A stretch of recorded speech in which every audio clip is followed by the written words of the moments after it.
जय श्री कृष्ण। कल के श्लोक में हमने देखा कि जो महापुरुष अपने आत्मा में ही रमण करता है, उसमें ही तृप्त होता है, उससे ही संतुष्ट होता है, तस्य कार्य न विद्यते, उसका कोई कार्य कर्तव्य रहता नहीं है।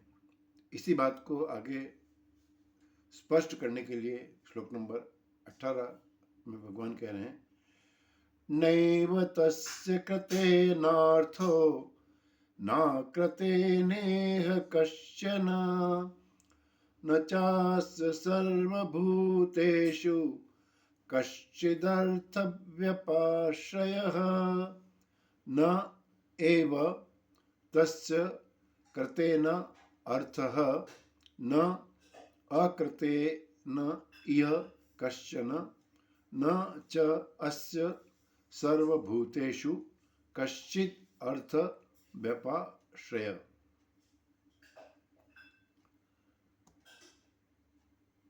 न एव तस्य कृतेन अर्थ, मतलब उसके लिए, और यह मतलब इस संसार में, इस लोक में उस महापुरुष के लिए न एव तस्य कृतेन अर्थ, मतलब कुछ कर्म करने से कोई प्रयोजन नहीं है। अर्थ मतलब प्रयोजन नहीं होता है।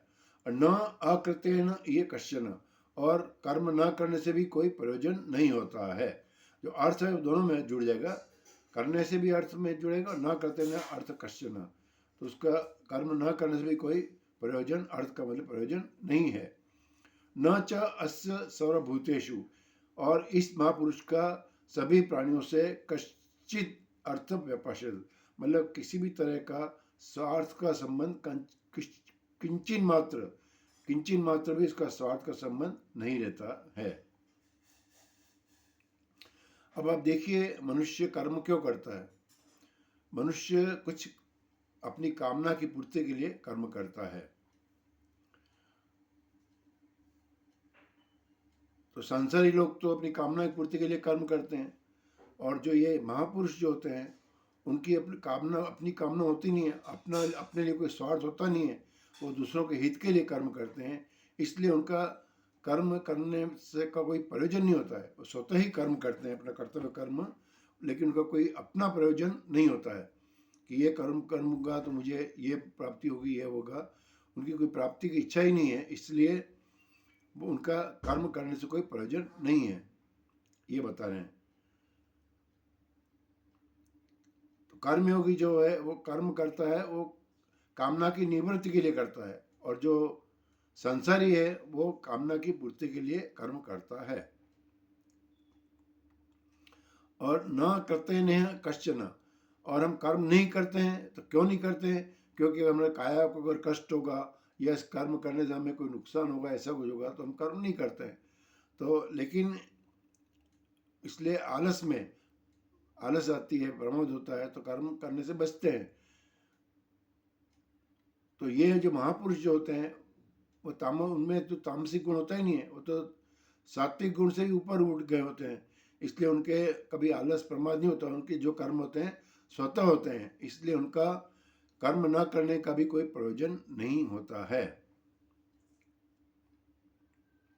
इसलिए जो साधक है, महापुरुष हैं, वो कर्म करने का या न करने का कोई भी उसमें महत्व नहीं होता है। स्वतः कर्म होते हैं इनके। और वैसे भी बोला, न ही कश्य क्षण भी जातु तिष्ठत या कर्मगत, कर्म तो होता ही है। महापुरुष भी कर्म करता है, वो भी सोता है, जागता है, खाता है, श्वास लेता है, उठता है, बैठता है, ये सब करना ही करता ही है। लेकिन उसके कर्म में एक तो कर्तापन का भाव नहीं होता है, और दूसरा कोई स्वार्थ नहीं होता है। इसलिए उसका कोई भी कर्म करने से या न करने से कोई प्रयोजन नहीं होता है। और न च अस्य सर्वभूतेषु कश्चित अर्थ व्यपाश्रय, मतलब उसका हम कर्म क्यों करते हैं? कर्म करने से हम ये सोचते मैं ये करूँगा तो उससे मुझे ये लोग मेरी प्रशंसा करेंगे, या बदले में वो मुझे मेरी सहायता करेंगे समय पर। तो इसलिए स्वार्थ का संबंध होता है हमारा। लेकिन जो महापुरुष है, जो निष्काम निस्वार्थ काम करता है, उसका किसी भी व्यक्ति से स्वार्थ का संबंध नहीं रहता है। और दूसरी बात यह है कि वो समझता है कि मैं देह नहीं हूँ, इंद्रिय नहीं हूँ, मन नहीं हूँ, तो जब मैं नहीं हूँ, मैं आत्मा हूँ, तो इसका मतलब आत्मा के अलावा दूसरा कुछ है ही नहीं, तो किसी चीज़ है ही नहीं, तो किससे वो संबंध रखेगा। इसलिए उसका किसी के साथ भी स्वार्थ का संबंध नहीं रहता है।